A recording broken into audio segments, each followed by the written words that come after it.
everyone, welcome and very welcome back to this channel. This is Khyati Sharma. So this video is going to be for 10th graders. Last year मैंने अपने 10th के board exam दिए थे और इस time पे मैं prepare कर रही थी मेरे प्री बोर्ड एग्ज़ाम्स के लिए and I was quite nervous. मैं बहुत ज़्यादा नर्वस थी एक्चुअली, क्योंकि मुझे पता नहीं क्या था. मेरे को मतलब हर बच्चों को होता है कि उन्हें अच्छी परसेंटेज लानी होती है, जिस वजह से वो थोड़ा पैनिक कर जाते हैं. वैसे नहीं करना चाहिए, बिल्कुल नहीं करना चाहिए, बट मैं तो कर गई थी बहुत ज़्यादा, जिस वजह से मेरे बोर्ड एग्ज़ाम्स थोड़े बहुत गड़बड़ हो गए थे. बट ठीक है यार, जो हुआ सो हुआ. बट जैसे तैसे करके मैंने मैनेज करा कि मैंने स्कोर कर ही लिए 90+ तो बोर्ड्स में, CBSE बोर्ड्स में. सो हेयर आई एम, क्योंकि मुझे ये था कि मैं थोड़ी सी अपने पास से बताऊं कि मैंने क्या मिस्टेक्स करी और मुझे क्या नहीं करनी चाहिए थी फॉर यू ऑल, क्योंकि मैंने अभी एक्सपीरियंस करा इस चीज़ को, तो मैं ज़्यादा अच्छी तरीके से बता सकती हूँ. आई थॉट, मुझे ऐसा लगता है. सो सबसे पहले मैं बताती हूँ कि मैंने क्या मिस्टेक्स करी. सबसे पहले तो मेरे को ये लगता है कि मैंने सैम्पल पेपर सॉल्व नहीं करे, जो कि मेरी बहुत बड़ी मिस्टेक रही है. कहीं ना कहीं मुझे करने चाहिए थे. मैंने सिर्फ और सिर्फ PYQs पे फोकस रखा है, NCERT पे फोकस रखा है एंड दैट्स ऑल. बस मैंने क्वेश्चन बैंक्स करे थे बट मैंने सैम्पल पेपर नहीं करे, क्योंकि मेरे पास शायद टाइम नहीं बचा था और मैं रिवीजन नहीं कर पा रही थी. मैं सबसे ज़्यादा कन्फ्यूज में थी कि मैं रिवीजन करूँ या फिर सैम्पल पेपर करूँ.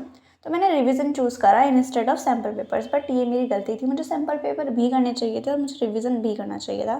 तो ये चीज़ मैंने गलत करी थी. एंड दूसरी मिस्टेक मैंने ये करी थी कि मैंने इंग्लिश में और हिंदी पे बिल्कुल फोकस नहीं करा. ऐसी बात नहीं है कि ये बहुत हार्ड होते हैं, हमें रोज़ ही पढ़ना चाहिए, बट ऐसा है कि हमें हिंदी और इंग्लिश भी रोज़ प्रैक्टिस तो नहीं, बट मतलब एक हफ्ते में 3 बार तो पढ़ना ही चाहिए. क्योंकि मेरे हिंदी और इंग्लिश में मैंने देखा कि मैंने बाकी सब्जेक्ट्स पे फोकस करा, उन पे नहीं करा और उन पे मेरी थोड़े से मार्क्स कम आ गए, जिस वजह से मेरी परसेंटेज डिक्रीज़ हो गई. क्योंकि हिंदी और इंग्लिश के मार्क्स मस्ट होते हैं जुड़ना, तो उस पर मैंने थोड़ा कम ध्यान रखा था. अनसीन वाला पोर्शन जो होता है बहुत हार्ड आने लगा इंग्लिश का और हिंदी का, तो उस पर मैंने कमांड ही नहीं रखा और जिस वजह से मैंने अपने मार्क्स बहुत सारे लॉस्ट कर दिए थे. तो ये चीज़ मैंने गलती करी कि मेरे को नहीं करनी चाहिए थी. ऐसा नहीं है कि सिर्फ मेन सब्जेक्ट में हम फोकस करें क्योंकि वो हार्ड होते हैं, बट हमें हर सब्जेक्ट को इक्वल लेना चाहिए बिकॉज ये 10th है. दूसरा, मैंने मैथ्स को हमेशा से ये सोच के रखा था कि मैं मैथ्स के मार्क्स नहीं जुड़वाऊंगी, क्योंकि ये होता है टॉप 5 के मार्क्स जोड़ने होते हैं, 6 सब्जेक्ट्स होते हैं. तो मैंने ये सोचा था, बट एट द एंड मैंने मैथ अपनी इतनी अच्छी कर ली थी, मतलब ठीक हो गई थी कि मेरे को मैथ्स के मार्क्स जुड़वाने पड़े. तो हमें कभी स्टार्टिंग से ये चीज़ नहीं सोचनी चाहिए कि मैं इस चीज़ के मार्क्स नहीं जुड़वाऊंगी, क्योंकि क्या होता है कुछ नहीं पता होता किस चीज़ में आप अच्छे हो जाओ, किस में बेकार हो जाओ.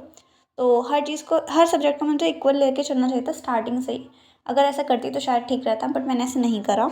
तो आप हर सब्जेक्ट को इक्वल ही लेके चढ़ना, क्योंकि मैंने ये चीज़ गलती कर दी थी कि मैंने एक सब्जेक्ट को नेगलेक्ट करा था, क्योंकि मुझे ये था कि मैं 5 सब्जेक्ट के मार्क्स जुड़वाने हैं, तो छठा क्यों पढ़ूँ. तो ये चीज़ अपने माइंड से निकाल देना कि ऐसा नहीं करना चाहिए. ठीक है. तो ये 3 चीज़ें तो मैंने बहुत ही गलत कर दी थी. एंड प्री बोर्ड्स के मार्क्स से कभी भी ये मत करना कि प्री बोर्ड में हमारे अच्छे आ रहे हैं तो हमारे बोर्ड में भी अच्छे आएंगे, अगर हमारे प्री बोर्ड में गंदे आ रहे हैं तो हमारे बोर्ड में भी गंदे आएंगे. ऐसा कुछ नहीं होता. लिटरली प्री बोर्ड का पेपर कंपैरेटिवली हार्ड होता है, बट प्री बोर्ड्स में अगर अच्छा आते हैं तो कॉन्फिडेंस बूस्टअप हो जाता है, लेकिन ओवर कॉन्फिडेंट भी नहीं होना चाहिए, और अगर कम आते हैं तो अंडर कॉन्फिडेंट भी नहीं होना चाहिए, बिल्कुल भी नहीं होना चाहिए. क्योंकि प्री बोर्ड से सिर्फ हमें पता चलता है. तो मतलब प्री बोर्ड के मार्क्स पे अपने आप को जज मत करने लगना, अपने अकॉर्डिंगली पढ़ते रहना. बल्कि अगर अच्छा है तो और ज़्यादा मेहनत करना, बुरा है तो भी मेहनत करना. तो इस चीज़ पे मत ओवरकम होने देना. एंड यही कुछ टिप्स एंड ट्रिक्स थी मेरी साइड से, तो आप लोगों के लिए. And best of luck for the rest. Bye bye.